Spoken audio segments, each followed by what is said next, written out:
Ernakulam പനമ്പിള്ളിയിൽ ഫ്ളാറ്റിന്റെ pillar തകർന്നു. RDS avenue 1 ഫ്ളാറ്റിന്റെ പില്ലറാണ് തകർന്നത്. 54 കുടുംബങ്ങൾ താമസിക്കുന്ന ഫ്ളാറ്റിലാണിത്. തകർന്ന ടവറിലുള്ളത് 24 കുടുംബങ്ങളാണ്. ഇവരെ ഒഴിപ്പിക്കുന്ന നടപടികൾ ആരംഭിച്ചു.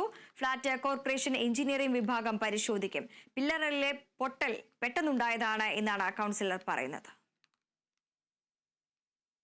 ഞാൻ ഉള്ള അസോസിയേഷൻ ഭാരവാഹികളോടെല്ലാം അന്വേഷിച്ചപ്പോൾ മുൻപൊന്നും ഒരു ക്രാക്ക് ഉണ്ടായിരുന്നില്ല, പെട്ടെന്ന് ഇന്ന് രാവിലെ സംഭവിച്ചതാണ് എന്നുള്ളതാണ് അറിയിപ്പ് ലഭിച്ചത്.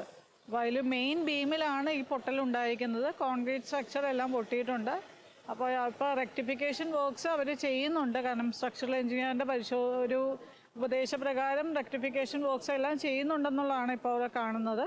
പക്ഷേ എന്നിരുന്നാലും ഇത് എത്രത്തോളം ഫലപ്രദമാണെന്നും ഈ ബിൽഡിങ്ങിൻ്റെ ഇപ്പോഴത്തെ സ്ട്രക്ചറിൽ എന്തെങ്കിലും അപകടം ഉണ്ടോ എന്നുള്ളതും ഇപ്പോൾ നമ്മുടെ എഞ്ചിനീയറിംഗ് ടീമും ഫയർഫോഴ്സും ഇവിടെ സ്ഥലത്തെത്തിയിട്ടുണ്ട്. അവർ പരിശോധിച്ചുകൊണ്ടിരിക്കുകയാണ്.